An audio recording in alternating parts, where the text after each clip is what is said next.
Hey everyone, thanks for stopping by the movie Hangout, and let's talk about the new Lord of the Rings movies. Yes, they're going to be not only one movie, there's going to be multiple movies. I'm going to be jumping into what the heck is going on, why are there going to be new movies? There was already a show on Amazon, so we're going to get movies now. Who's going to be making the movies? Is Peter Jackson anyway involved? Are these going to stay true to the original canon, to Tolkien's original work? I'm going to jump into all of that.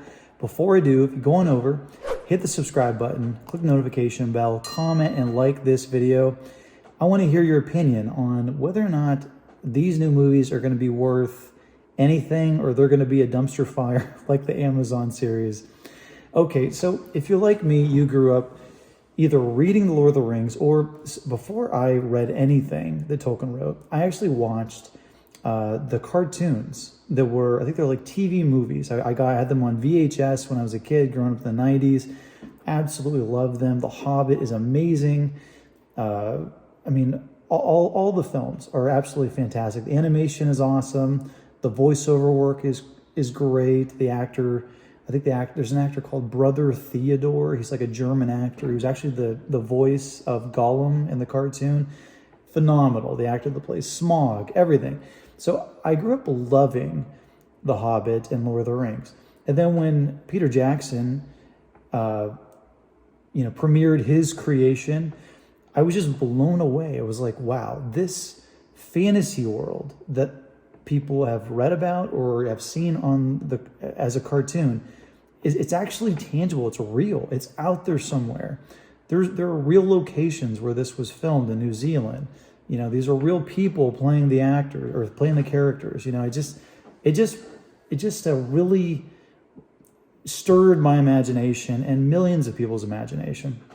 So when I heard that there was going to be maybe a series, a Lord of the Rings series, I was really excited about it. And, it was Amazon. I'm like, okay, they have unlimited resources, basically. They could dump in $1 billion into this thing, and they get all the best actors and VFX artists and set builders and costume makers and makeup artists and just top-notch everything. And we got Rings of Power, which it's horrible. I mean, just absolutely awful. It doesn't stay to the vision of Tolkien in any way, and has a lot of kind of current year political things in it, which ruin and automatically date the work. What was nice about Tolkien's work is that it didn't have really any of that stuff in it. So you could watch it in 2023.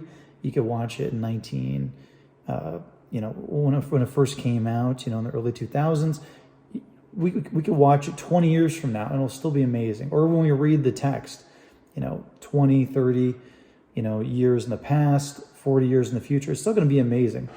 But what is really bizarre is that, so there are some Tolkien works where Amazon was legally allowed to create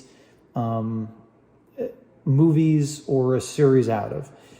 But then there's other Tolkien work that is tied up in different rights and legalities, and it looks like Warner Brothers owns the right to do these movies. So Warner Brothers is going to be doing not a show, but a Lord of the Rings series. So it's going to be possibly maybe like a trilogy. It's not going to be just one movie. And, while I would like to be excited about this, Warner Brothers is the same studio that totally destroyed Superman. They had Henry Cavill. I mean, they should be on Superman number 7 with that guy. They should be on the 4th, Batfleck movie, but they just keep dropping the ball over and over again. And then Warner Brothers also didn't have enough money to really make any other movies than what they had already slated much earlier last year. So here, when they announced this, I'm going to read what their statement is. So this is on Variety. Variety is if you work in the movie business, it's basically a trade paper. It's what's going on in the movie business. Warner Brothers is revamping the Lord of the Rings film franchise on a Thursday earnings call. And trust me, earnings have been horrible.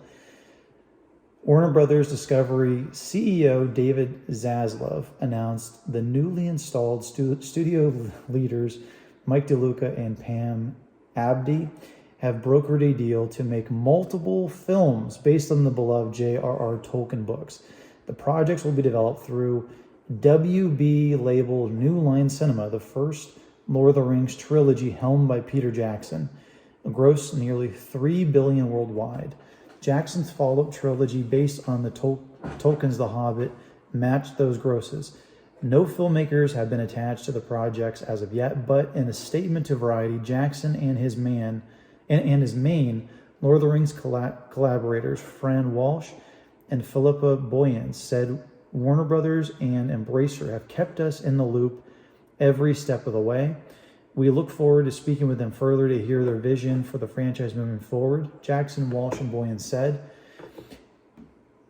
Even though they're in the loop, I wouldn't really get your hopes up too much, because that just means they're basically on the phone. That doesn't mean that Tolkien, really he should be Tolkien, Peter Jackson, has any creative input at all. He's just basically, they're just calling him like, hey, Peter, we have this idea, blah, blah, blah. But as far as like the details, they're not going to get any feedback from him in any way. They don't even ask for it. Free Mode, a division of Embracer Group, made the adaptive rights deal for books, including The Lord of the Rings and The Hobbit. Oh, no. That means they're going to remake The Lord of the Rings and The Hobbit. Oh, my gosh. Speechless. The pact will be billed under the name Middle-earth Enterprises. Notably, DeLuca and Abdi left MGM last year to take the helm of Warner Brothers. Their exit followed the acquisition of MGM by Amazon. The tech giant owns the TV rights to Lord of the Rings and produced a single season of television at a gut-busting price of over $450 million in 2022. And they got like a small fraction of that back. Trust me. It ain't good. It ain't good. Following a recent acquisition of Middle-earth Enterprises, we're thrilled to embark on this new collaborative journey with New Line Cinema and Warner Brothers Pictures, bringing the incomparable world of J.R.R. Tolkien back to the big screen in new and exciting ways. We understand how cherished these works are, and working together with our partners at New Line Cinema and Warner Brothers Pictures, we plan to honor the past, look to the future, and adhere to the strongest level of quality and production values. We'll see about that. DeLuca and Abdi recalled the New Line had previously took an unprecedented leap of faith to realize the incredible stories, characters, and world of Lord of the Rings on the big screen, but for all the scope and detail lovingly packed into the two trilogies, the vast and complex and dazzling universe dreamed up by Tolkien remains largely unexplored. See, that there tells me that they're going to insert characters into this thing to fit kind of modern day political beliefs, and it's not. And if anybody points out that conflicts with obviously what Tolkien wanted or had previously written, they're just going to call fans names, call them ists and isms. From what it looks like, this is basically corporate speak, very PC. This is like a statement that the publicist from the studio put out. Very milquetoast statement, and the fact that it's a very milquetoast statement tells me that they're probably going to make this, if you want to use the term, woke, kind of like the Amazon series, which is really a shame, because the Tolkien series is the opposite of that. It is cut and dry, good versus evil. And a lot of people don't know this, but Tolkien was actually very religious. I believe he was either, Christian or Catholic. And I'm telling you, the people at Warner Brothers, they do not look highly upon Tolkien's beliefs at all. So because the story stemmed from that, his beliefs, and they despise those core beliefs that are kind of like the bedrock of the story, I do not believe that this is going to be in any way what Peter Jackson made, or just anything that Tolkien or Tolkien's descendants would think are even close to the vision of the author. But let me know what you think. Do you think that Warner Brothers they're just going to like, I see the light. They're going to see the light, and they're going to do a 180, and they're going to say, you know what, doggone it, we made mistakes in the past, but we're not going to drop the ball on this one, and people are going to be rushing to the theater to pay money for this? Or do you think more than likely they haven't seen the light? They still have their head 10 feet in the sand, and this is going to be a huge cash burn like what Amazon did? Comment below, let me know. And as always, if you want to get future rants, reviews, or original content, click subscribe. Later.